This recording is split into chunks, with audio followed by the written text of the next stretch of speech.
It's 11:47 p.m. You're sitting on the edge of your bed, phone still warm in your hand. You've just sent the message, the one you rewrote 3 times, deleted twice, then finally said screw it and hit send.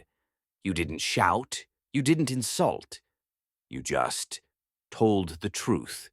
And now you're staring at those 3 dots blinking, then disappearing, then blinking again, and then nothing. Silence. That kind of silence that hums inside your chest, half relief, half regret. Because deep down you already know what's coming next. At first it feels calm, like you finally did the right thing. You said what no one else dared to.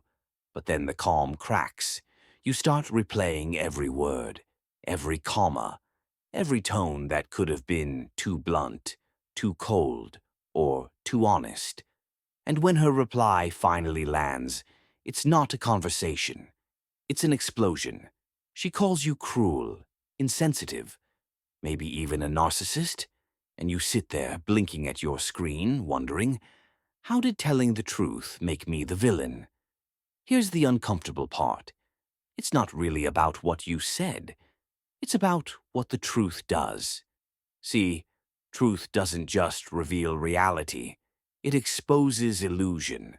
And some people, especially the ones who've built their peace on denial, would rather call you a monster than face themselves. You didn't break her. You broke the story she was living in. And that's something the human ego will fight to the death to protect. Psychologically, we all crave validation more than we crave truth. Because validation feels safe. Truth doesn't. Validation whispers, "You're fine, keep going." Truth says, "You're lost, and you know it." And when a woman's world, her self-image, her idea of love, her need for control, collides with that kind of mirror, she doesn't see reflection. She sees threat. That's why she gets loud. That's why she twists your words into weapons. Because beneath the rage isn't hatred, it's hurt. A kind of hurt that comes from realizing she was living a lie, and you were the one who shattered it. But here's the secret no one talks about. You're not innocent either. You didn't tell her the truth just for honesty's sake. You told it to feel free, to prove something, to draw a line that maybe you should have drawn months ago. You thought truth would fix it, but sometimes truth just exposes how long you've been pretending. And that realization burns both sides. When you tell someone the truth, especially someone who's not ready for it, what you're really doing is pulling away their shield.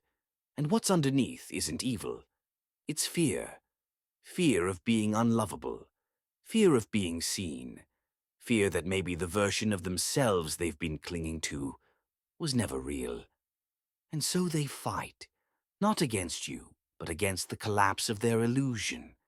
That's why she spirals. That's why she goes crazy. Not because she hates you, but because for a moment your honesty made her see a version of herself she didn't know how to love. The aftermath is always quiet. That cold kind of quiet where you realize truth doesn't always bring peace. Sometimes it just brings distance. You sit there scrolling through old messages, wondering how something so honest could feel so hollow. That's the descent, the part where you realize truth is lonely. Because most people don't actually want it. They want comfort dressed as honesty. But you can't unsee what you've seen. You can't unknow what you now know. That's the cost of clarity. Eventually, though, something shifts. You stop needing her to understand. You stop trying to fix how she perceives you. You realize the truth doesn't need defense. It just needs to be lived. And that's when the anger fades. The silence starts to feel lighter. Because awareness, even when it hurts, is still freedom. So, why do some women go crazy when you tell them the truth? Because the truth doesn't just change what they know. It changes who they are. And that's terrifying. But don't mistake their chaos for your cruelty. Sometimes your honesty is just the storm their illusions couldn't survive. So, next time you're tempted to swallow your truth just to keep the peace, remember this: peace built on a lie is just war postponed. If you felt this, if it hit that quiet part of you that remembers what it's like to lose someone to honesty, subscribe to Within Reason, where truth doesn't scream, it whispers, and it still hurts.